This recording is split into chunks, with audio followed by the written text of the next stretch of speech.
Live from Radio Row at Super Bowl 60 in San Francisco. This is Roy Kessel with Sports Philanthropy Network. And today we're very excited to have with us special guest Chellee Siewert.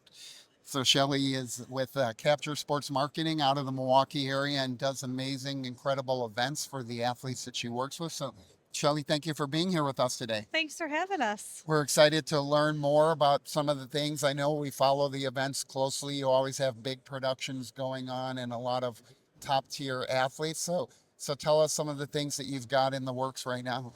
Well, we're fortunate to work with many different athletes, not only on their events that they have coming up, but also their campaigns. So throughout the season, we just are closing out some of the events. So we are working with Jordan Love and doing his distribution for his love for cleats. So we'll be in California and in Wisconsin here in the next couple of months.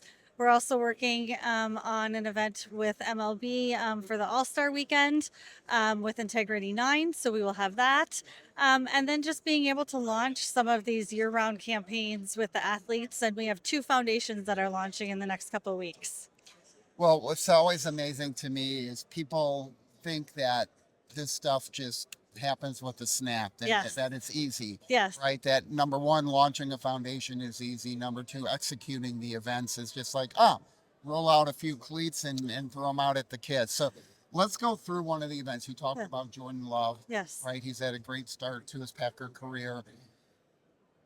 Obviously, the connection to California, the connection to Wisconsin. So how does that impact organizing the event when you've got sort of two geographic focus? Sure. So with him, we developed the campaign called Love for Cleats prior to this football season. And the concept was for every touchdown that he was a part of, a set of cleats would be donated to one of the teams, both in Wisconsin and in California, where he's from. So we did a kickoff.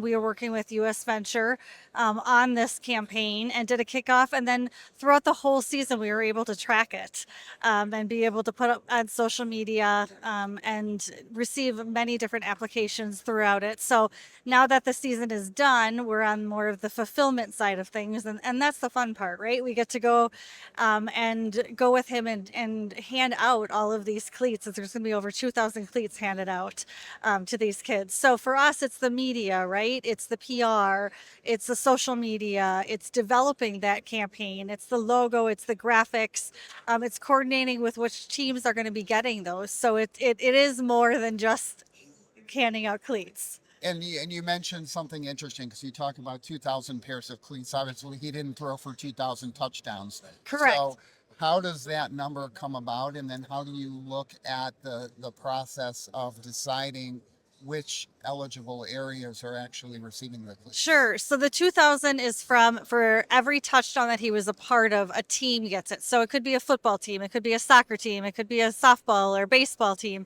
And so from that, there's 26 teams that are going to be receiving cleats. So that totals about 2000. That's amazing. Yeah.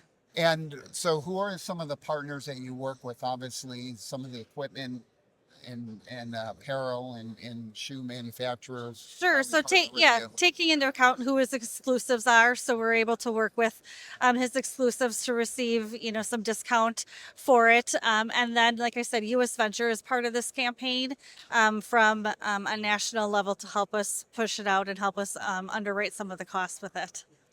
And then the next one you talked about was at the All-Star Games. Yes. What's that look like? So that is going to be an event with Integrity 9. It's called the Bob Kendricks Classic. It is going to be for the Negro Museum in Kansas City. The funds will go for there. Ryan Howard is going to be kind of headlining it as the special guest and bringing some other individuals. And it's a bowling event that's going to be out in Philly on that Tuesday. So I think what's important for people to understand is it's all sports that you're involved with. It's not just football. Right? A Correct. lot of times Yes. people look at things going on Radio Row, and we've seen people come through here from an array of sports, from beach volleyball Yeah. to golf to everything else. And so, when you start identifying athletes that you're going to work with, what does that process look like? Because I know from the type of things you do, you're very selective about the types of individuals that you work with. Sure. We found so many times athletes want to do good, they just don't know how and where to start and what to do. And so for us, it's looking at a variety of different things. One is, do they want a 501c3 or do they want something that's called a fiscal sponsorship? And identifying that, two is looking at what time do they truly have based upon where they are in their stage of life, where they are in their career, what time do they have to dedicate to it? Then we talk with them about their mission, vision, pillars. Like, where do they want to make the impact? Is it in their hometown? Is it a specific? Is it mental health? Is it youth sports? Helping them really identify what that is. And then we start building out their brand for their foundation. And so that entails, the logo, the website design. It could be social media channels for them. And then we talk with them quite a bit about fundraising. Like, how are you going to fund this foundation to make it sustainable? Is it self-funding? Is it a matter of doing large events to help fundraise publicly?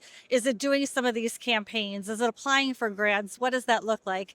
And then the great part is the impact. What are they going to do and how are they going to give back? And from there, we build out a calendar for the year as to what that looks like for them. I think one of the things that's interesting is you work really hard to build that brand for the player, Yes. right? And I'll pick on somebody in particular with Aaron Jones, right? Yes. How does that impact the work you're doing when he switches teams mid career, right? Yep. Even going to a rival, Yes. right? Does that make a difference in the work that you're doing? It doesn't really because for them their foundation is typically something that's really authentic to them. In Aaron's case, it is military. Both of his parents were in the military. It's also youth sports. So it's something that's really authentic to them and personal. And we build a brand in the way that if they were to be traded, if they were to have to go to a different team, that it can carry along with them and they can continue their mission there. So a lot of times the athletes will be doing good in their hometown and then they'll be doing good in the town that they play in. And so for us, it's just a matter of then, working with a different team, obviously, and the team personnel and finding, what works and what the athlete wants to do in that city. So now, as you sit here on Radio Row, it's a hectic weekend ahead with all the Yes. Super Bowl events and activations and parties and everything else. What are some of the things you're most looking forward to out here? Well, you know what? I did a couple of events the last couple of nights out here and during the day, and for me, it's just about reconnecting with people. It's about finding and spending time with those that you see maybe once or twice a year because it's our Super Bowl friends we call them. So for me, that's the part that I most enjoy about coming out here. Well, Chellee, thank you for being with us. We know you were at the first Sports Philanthropy World Conference. I hope you can join us this year in Indianapolis with the Lilly Family School of Philanthropy that's hosting it, Awesome. August 3rd to 5th. So we hope you'll join us and Perfect. love to have you fill out one of our cards for the Wall of Philanthropy. So I thank you for certainly will. taking Thank time out of you your for having me. schedule. For Chellee, this is Roy Kessel with Sports Philanthropy Network, reminding everybody to live generously.